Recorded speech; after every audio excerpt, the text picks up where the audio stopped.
Hi everyone, in this screencast I'm going to show you how to manage a PARCC test session on Pearson Access Next.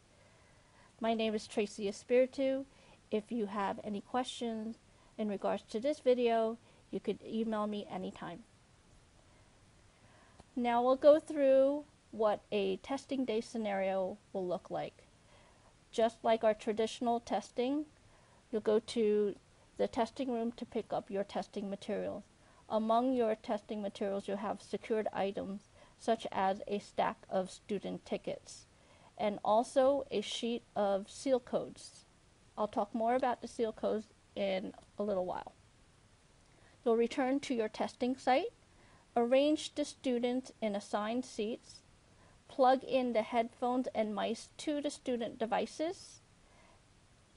You'll have headphones for every student, but you only have mice available for students that are having trouble with their mouse or touchpad on their device. Have the students log into their devices using the Proctor login information. This is the login information we've been using for map testing for grades 3K to 8. While the students are logging into their devices using the Proctor login information, the examiners will log in to the Pearson Access Next. Now this URL that's shown here on the slide is the live site, unlike the URL that is shown earlier. So the day of the test, you will be logging into the live site. Again, this is the Proctor information that the students will be using to log into their devices. Now I'll show you how to log into the Pearson Access Next teacher portal. Everyone should have been given a login information. Okay, once you log into the Pearson Access Next, you'll see a home page just like this. I want you to note also the background on this home page is brown. This indicates that this is the training site. On the live site, the background will be blue. So if you see brown, you're in the training site. You could go ahead and play around with the options. You're not going to break anything. But if you're on the live site and you're just looking at it, not planning to test anything, just be very careful in what you do, because there are certain actions that you can't undo on the live site. When you get to this home site on the day of the test, you're going to go to this middle section here, and you are going to go to sessions. This is one way to find your test sessions. If you go to sessions, you'll notice that you don't see anything here, so you will have to search all results. These are all of the test sessions that are set up for your school. You can ensure that this is your school. In the upper left corner indicates the school and also the test. So this is the PARCC Spring PBA 2015. Just make sure that these two are correct. When you find your test session,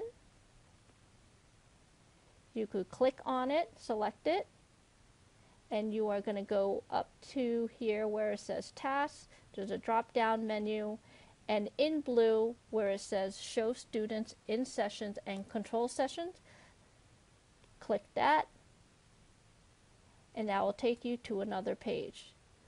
When you get to that page, you'll be able to see all of your students. Now on your live site, on my training site, the students here have numbers. On your live site during the day of the test, obviously you'll see names of your students. Okay. Now there is another way to search your session. So that was one way. The second way, okay, going back to the home site, you could go straight to Students in Sessions, right? And you could go ahead and start typing in this field where it says Session List.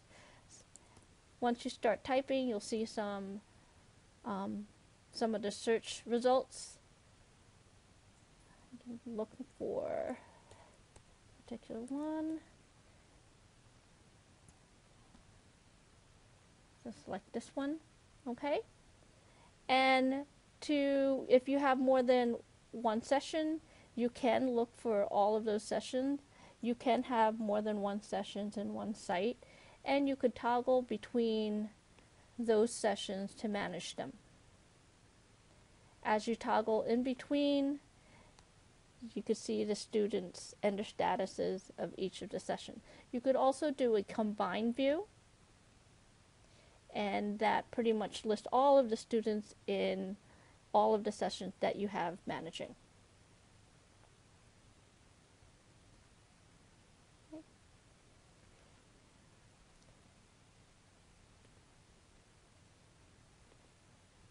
So the day of the test, when you open your test session, you'll just make sure that you have all your students there. And very much like map testing, you could manage and observe the status of your students as they're going through the test. So the first thing that you do as soon as you get into your test session, you could go ahead and select Start. This will open the test session. And you can do this as soon as you get back to your testing site. Right? Once you get to your testing site and you select Start, the students will open TestNav and perform the sound check. Now, the TestNav site looks like this. And the URL is http:// is nj.testnav.com. Now when the students get into here, they won't have their username and password yet because that's on their test tickets and you haven't distributed it to them yet. But they can check their audio. So this is very important that they do this at this time, because if they go into the test and they realize their audio is not working, you would have to interrupt the test. Right? So after they do their sound check, you could go ahead and hand out the student test ticket. Now I also want to note that the directions from here is also very scripted in your examiner's manual. Please make sure you follow the script. It tells you exactly what to do. It instructs your students to do what they're instructed. Your students will log into TestNav with the login information that is found on the student test tickets. And the student test tickets will look like this. You'll have one sheet per student, and on the sheet will have the student's name. It will have the session name, their date of birth, their testing location, what test they're going to be taking. It will also have the URL for the TestNav, and it will have their username and password. Now their username and password is an alphanumeric string. You may be able to help them log in, especially for the younger grades, right? But just be very careful as soon as you enter the test that you try not to touch their keyboard, because it is a secured testing item.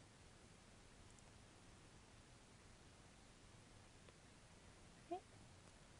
Now once the students are all logged in and ready, you are going to put the seal code on the board.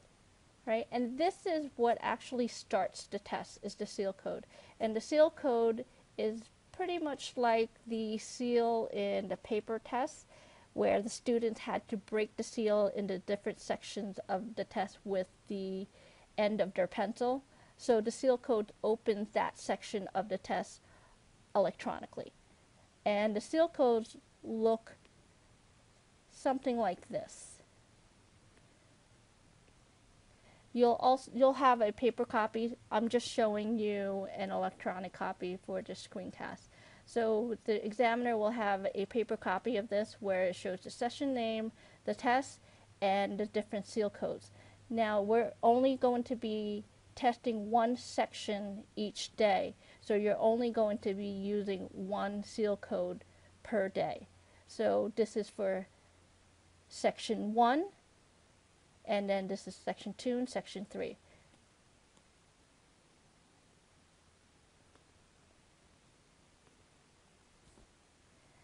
Once you put the seal code on the board, the students enter the seal code, they enter it into the test.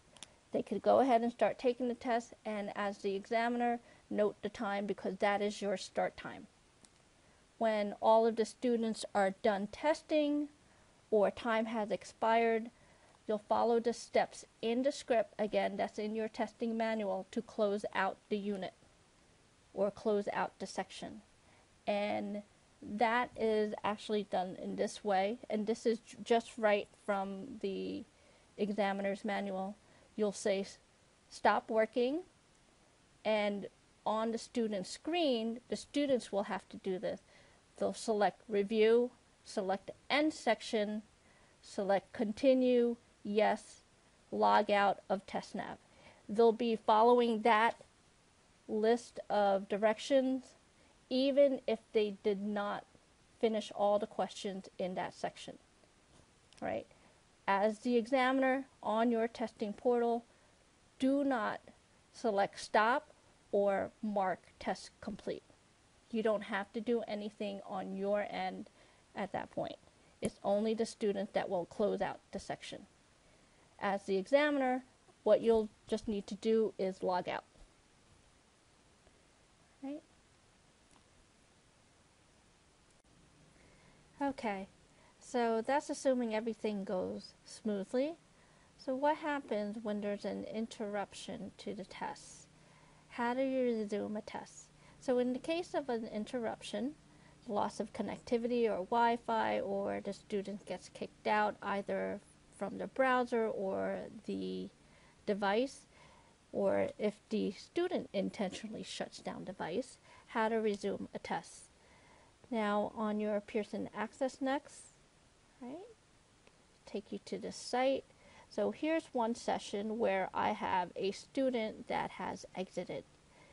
I will select that student and making sure that there are no other students that are selected, only the students that I want to select. Now you could also select multiple students, not just one at a time. So if you have multiple students that exited, you could go ahead and select them by checking off the box next to their name. Go to the top where is the select task drop down, right?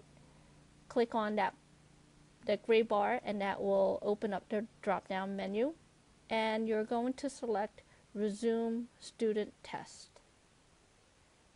After you select that, press start, the blue start button, right? And then I have the students that I had selected, and then I'm going to just confirm that yes, these are the students that I want to resume, and then I am going to select resume right here at the bottom. Okay, this will confirm that I have resumed their test in the green here, and at this point you could go ahead and exit the task. This will take you back to the manage the student in session page, right? And then I could go see where now the status has changed for that student, and it does say resume. At this point, the student can go back onto the test.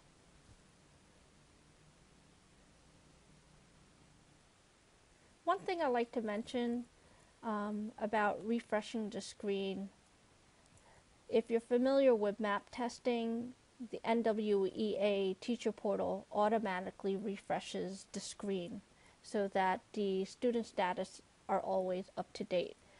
In the Pearson Access Next, however, it is not automatically done, so you do have to manually refresh your screen every once in a while. And to do that, it is the blue refresh button right here.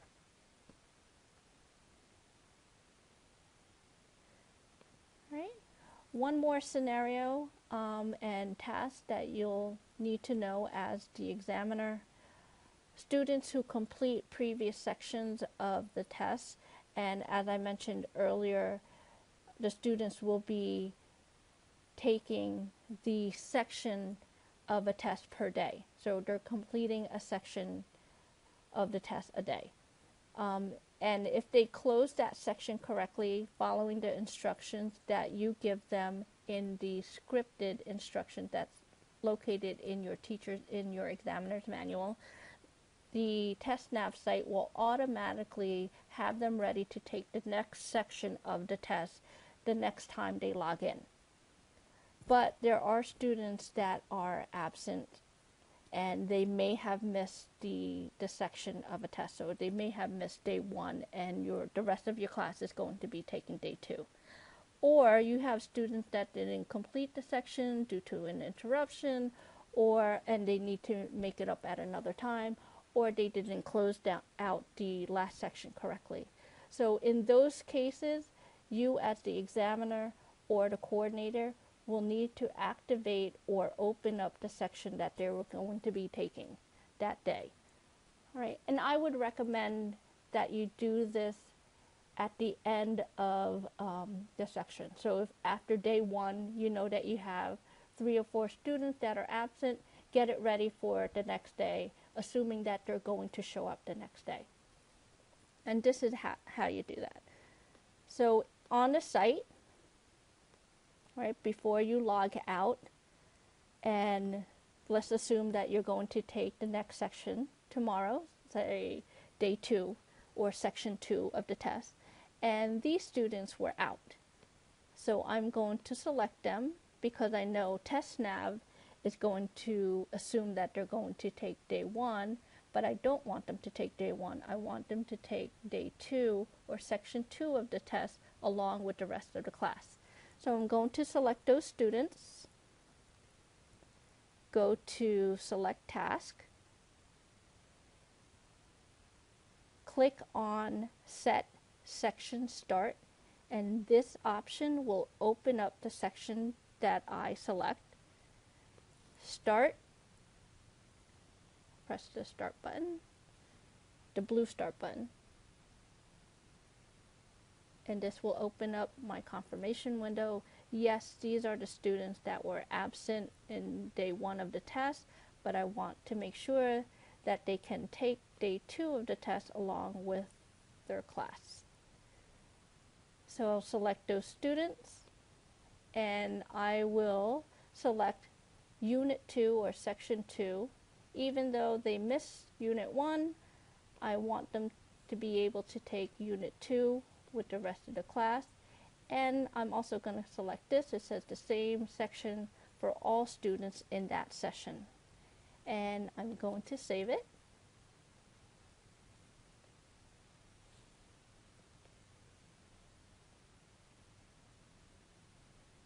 All right, and this confirms that my task was saved, and you can see right here the section was open, Unit 2, for these students that even though they were absent for Unit 1, they can take Unit 2 along with the rest of the class, and then I'm going to exit out. So if you do this at the end of day 1 or at the end of day 2, if you have 3 sections, then you'll be ready for the next day, and you don't have to go and do this along with giving out test tickets. You have enough to do the start of the testing day. All right, and that is how you open up a test section. All right, so here is a URL for more information on PARCC and other user guides. You could go ahead and play around with it. It's a really great site. It has, you could search different tasks, and it pretty much has all of the user guides there. Also, just want to make sure that you have done your readiness check. This is the TestNav readiness check. The students could log in onto the New Jersey TestNav site just to make sure that their device is PARCC ready. And for the username and password, they're going to use username and password. And it's a one question thing just to make sure that they can get into the TestNav site. So that is the end of my screencast. I hope it helps you get ready for PARCC. If you have any questions, feel free to email me anytime. Thank you.